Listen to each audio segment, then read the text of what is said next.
ចាជំរាបសួរបងប្អូនទាំងអស់គ្នាថ្ងៃនេះនាងខ្ញុំនាំបងប្អូនមកមើលពីរបៀបស្លសម្លម្ជូរត្រកួនជាមួយនឹងកូនត្រីលាយកំពឹសបងប្អូនណាគ្រឿងផ្សំរបស់យើងគឺមានត្រកួនម្អមម្ទេសហាវ៉ៃដុំស៊ុបកូនត្រីសម្រាប់កូនត្រីនេះយើងដាក់កូនត្រីក្រឹមក៏បានត្រីច្បាក៏បានដែរបងប្អូនណាកំពឹសអំពិលទុំ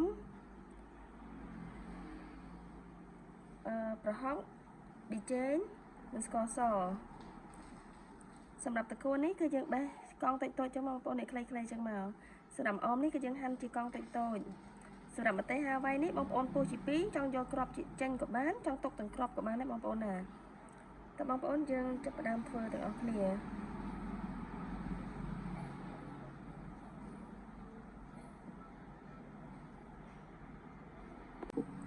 ចាំបងប្អូនពេលនេះទឹកស្លយើងពុះហ្នឹងអញ្ចឹងអ្នកដាក់ប្រហុកចូលទៅហើយសម្រាប់អំពិលទុំហ្នឹងគឺយើងដួសទឹកក្តៅនឹងបន្តិចមកយើងដាក់វាឲ្យវារីកសិនបងប្អូនណាបងប្អូនធ្វើចឹងណានេះដាក់ក្នុងចានចឹងមកនេះទុកមកស្ទុះទៅគឺវារីកដែរ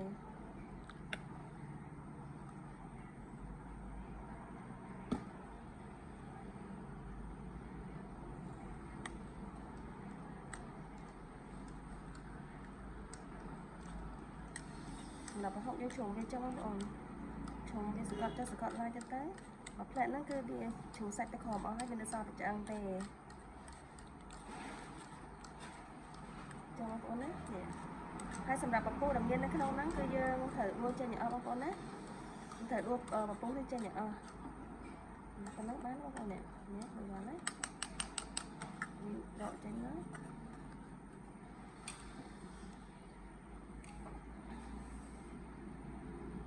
បន្តមកទៀតគឺយើងដាក់កូនត្រីរបស់យើងនឹងចូលទៅ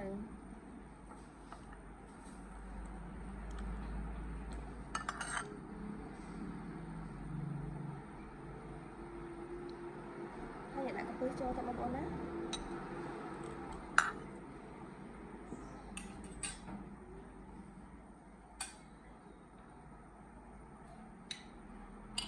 បន្ទាប់មកគឺយើងដាក់ដុំស៊ុបនេះចូលទៅបងប្អូន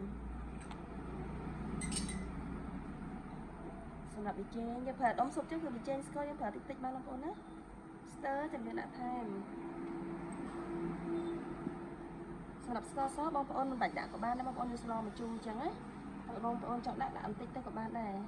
ចឹងបងប្អូនមិនចង់ដាក់បន្តិចចឹងទៅបើសិនជាមិនបាច់ដាក់ក៏បានដែរសម្រាប់ម្ជូរទឹកត្រីបងប្អូនដាក់បន្តិចសិនចឹងណាហើយយើងភ្លក់សិនបងប្អូនឆ្អិនគឺយើងភ្លក់សិនបើសិនជាស្ទើចាំយើងថែមព្រោះអីបើសិនជាជ្រុលយើងពិបាកកែបងប្អូនណា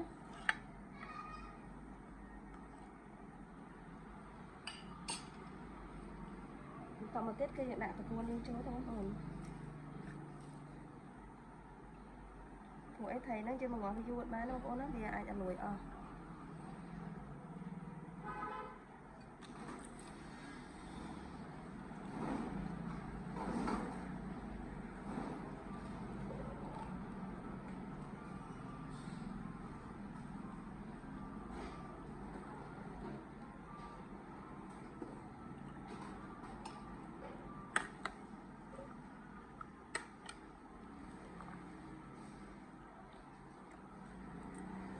ពេលដែល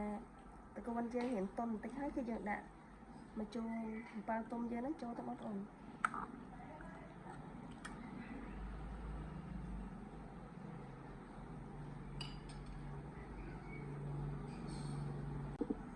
ចាំបងប្អូនពេលនេះស្លរបស់យើងបានពុះណាត្រកួនរបស់យើងគឺបាន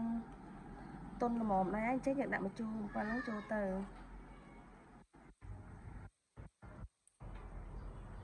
យើងដកពពុះនឹងចេញទៅបងប្អូនណាសម្រាប់អំពិលទុំបងប្អូនដាក់ឲ្យយើងភ្លក់សិនបងប្អូនកុំឲ្យវាជ្រុលស្ទើចាំយើងថែមបន្តមកទៀតគឺយើងដាក់ម្ទេសហាវ៉ៃរបស់យើងចូលទៅយើងដាក់ទៅណាដូចបញ្ជាក់ចឹងសម្រាប់ម្ទេសហ្នឹងគឺបងប្អូនអាចយកគ្រាប់ចេញក៏បានមិនយកគ្រាប់ចេញក៏បានដែរ បងប្អូនណាខ្ញុំចូលចឹងមកម្ទេសផ្លោម្ទេសហាវ៉ៃនោះខ្លះខ្ញុំអត់បានពុះបងប្អូនណាសារវាតូចចឹងណាអ្នកនេះញ៉ាំកែវតកួនចឹងបងប្អូនតែដូចបញ្ជាក់អញ្ចឹងបើសិនជាបងប្អូនចង់យកគ្រាប់ចេញក៏បានដែរបងប្អូនណា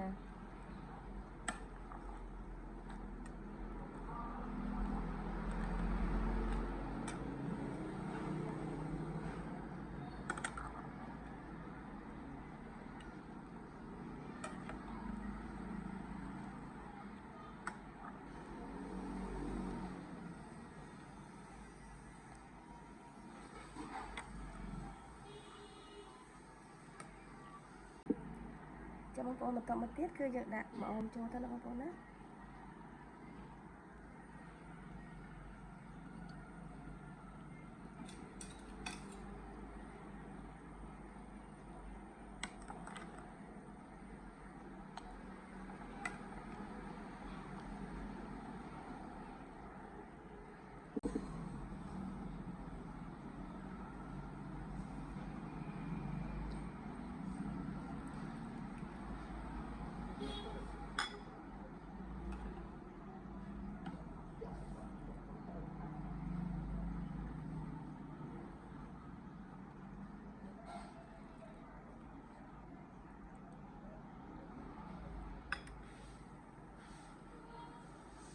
ចាបងប្អូនទាំងអស់គ្នាពេលនេះសម្លម្ជូរត្រកួនលាយជាមួយកូនត្រីនិងកំពឹសរបស់ពួកយើងគឺបានឆ្អិនរួចរាល់ហើយបងប្អូនណា